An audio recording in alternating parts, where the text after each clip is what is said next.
వీరనారి చాకలి ఐలమ్మ గొప్ప పోరాట యోధురాలని ఆమె ఆశయాలను ప్రతి ఒక్కరూ స్ఫూర్తిగా తీసుకోవాలని ఆదిలాబాద్ జిల్లా కలెక్టర్ రాజశేష అన్నారు. బీసీ సంక్షేమ శాఖ ఆధ్వర్యంలో ఏర్పాటు చేసిన వీరనారి చాకలి ఐలమ్మ 130వ జయంతి వేడుకల్లో కలెక్టర్ ముఖ్య అతిథిగా హాజరయ్యారు. అనంతరం ఐలమ్మ విగ్రహానికి పూలమాలలు వేసి నివాళులు సమర్పించారు. ఈ సందర్భంగా కలెక్టర్ రాజశేష మాట్లాడుతూ తెలంగాణ రైతాంగ సాయుధ పోరాటంలో వీరనారి చాకలి ఐలమ్మ ముఖ్య భూమిక పోషించారని అన్నారు. మాజీ మంత్రి Jogu Ramanna, DCCB chairman Addi Bhoja Reddy, BC సంక్షేమ అధికారి రాజలింగు తదితరులు పాల్గొన్నారు. ఈరోజు చాకలి ఐలమ్మ జయంతి సందర్భంగా ఏదైతే ఆదిలాబాద్ పట్టణంలో కలెక్టర్ గారి అలాగే రజక సంఘం వారి ఆధ్వర్యంలో కూడా ఈరోజు చాకలి ఐలమ్మ జయంతులు చాలా బ్రహ్మాండంగా జరుపుకున్నాం. ఇక్కడికి చాలా సంఖ్యలో మహిళలు కూడా విచ్చేశారు.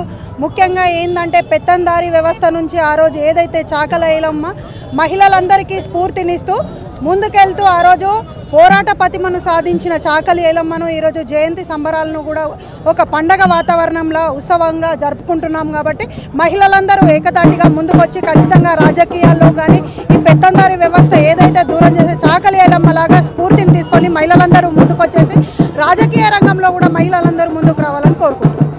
ఈరోజు అధికారంగా రిమ్స్ పక్కన మనం ఈరోజు వీరన్న వీరమ్మ చాకలి ఐలమ్మ గారు అధికారంగా జయంతి కార్యక్రమం నిర్వహించడం జరుగుతుంది. ఈ కార్యక్రమంలో నాతో పాటు పాల్గొంటున్న ప్రజాప్రతినిధులు అందరూ మన బీసీ సంఘం నాయకులు ఇక్కడ దత్తు గారు, సంతోష్ గారు, కలాల శ్రీనివాస్ గారు, మిగతా అందరూ పెద్దలు, ప్రింట్ ఎలక్ట్రానిక్ మీడియా, మా డీబీసీడీ వారు, అధికారులు అందరికీ కూడా వీరన్న చాకలి ఐలమ్మ గారు జయంతి శుభాకాంక్షలు తెలియజేస్తున్నాము.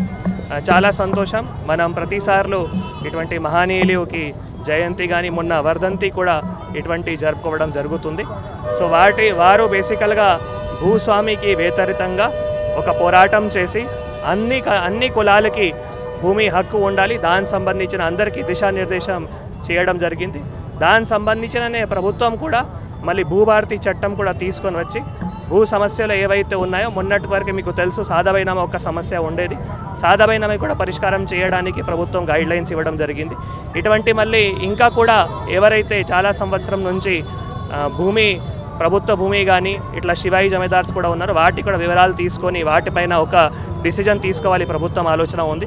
సో భూభారతి ఒకటి మనం చెప్తే అంటే వారు స్ఫూర్తితోనే చాకలి ఐలమ్మ గారు వారి స్ఫూర్తితోనే ఒక భూభారతి మంచి చట్టం కూడా రావడం జరిగింది, అపీల్ వ్యవస్థ కూడా రావడం జరిగింది. నేను చూస్తున్నాము ఇటువంటి ఇప్పుడు అపీల్ కేసెస్ రావడం వల్ల కూడా కొన్ని భూ సమస్య చాలా సంవత్సరం నుంచి ఏవైతే ఉన్నాయో ఈ పరిష్కారం కూడా అవుతున్నాయి. కాబట్టి ఇటువంటి చాలా కార్యక్రమం కూడా మన ప్రభుత్వం ఆదేశాల మేరకు జిల్లాలో కూడా చేయడం జరుగుతుంది. కాబట్టి మనం నీటి సమస్య కావచ్చు, లేదు భూ సమస్య కావచ్చు, లేదు వ్యవసాయ సమస్య కావచ్చు, ఏమైనా కూడా అందరితో కలిసి కూడా పరిష్కారం కూడా చేస్తున్నాము మీ అందరికీ తెలియజేస్తూ ఈరోజు ఈ కార్యక్రమం ఆర్గనైజ్ చేసినందుకు రజాకా సంఘంకి కానీ బీసీ సంఘం నాయకులు కానీ అందరికీ కూడా మళ్ళీ ఒక్కసారి ధన్యవాదాలు తెలియజేస్తూ అందరికీ కూడా వీరన్న చాకలి ఐలమ్మ గారు జయంతి శుభాకాంక్షలు. రాష్ట్ర ప్రజలందరికీ వీరనారి ఉద్యమాలు చేసి నిరంకుశ పాలనకు వ్యతిరేకంగా, నిజాం పాలనకు వ్యతిరేకంగా, పెట్టుబడిదారులకు వ్యతిరేకంగా, దొరలకు వ్యతిరేకంగా పోరాటం చేసి అసూలు బాసినటువంటి వీరనారి చాకలి ఐలమ్మ గారి 130వ జయంతి సందర్భంగా ప్రజలందరికీ కూడా పేరు పేరున శుభాకాంక్షలు తెలియజేస్తాము. మరి ఇలా ఈ వర్ధంతి జరుపుకుంటున్నాం, ఈ విగ్రహానికి పూలదండలు వేసినాం. మరి ఇలా ఆ విగ్రహాన్ని కూడా గతంలో తొలి తెలంగాణ ముఖ్యమంత్రి కేసీఆర్ గారి నాయకత్వంలో ఎక్కడైనా ఐలమ్మ గారి విగ్రహాలతో పాటు అధికారికంగా జయంతి వర్ధంతులు జరుపుకున్నటువంటి సంగతి కూడా ప్రజలందరికీ తెలుసు. మరి ఆమె అంతకే కాదు, పాలకుర్తి మార్కెట్ కమిటీకి వరంగల్ నివాసురాలు కాబట్టి ఆమె పేరును market committee, Palakurthi market committee Chakali Ailamma పేరుతోటి మార్కెట్ కమిటీ కూడా పేరు పెట్టడం జరిగింది. ఈ రకంగా రజకులకు 250 యూనిట్లకు దేశంలో ఎక్కడా లేదు. రజకులకు కానీ నాయి బ్రాహ్మణులకు కానీ బీసీలో ఉన్నటువంటి చేతి వృత్తులు పనిచేసుకొని బతికేటటువంటి ఇలా ఎవరైతే బీసీ కులాల్లో ఉన్నారో రజకులకు నాయి బ్రాహ్మణులతో పాటు మిగతా వాళ్ళకు కూడా చేసినాం. ఇవాళ ప్రత్యేకంగా రజకులకు కూడా 250 యూనిట్ల కరెంటు కూడా ఫ్రీ ఇస్తున్నాం. ఇంకా చాలా కార్యక్రమం తీసుకున్నాం.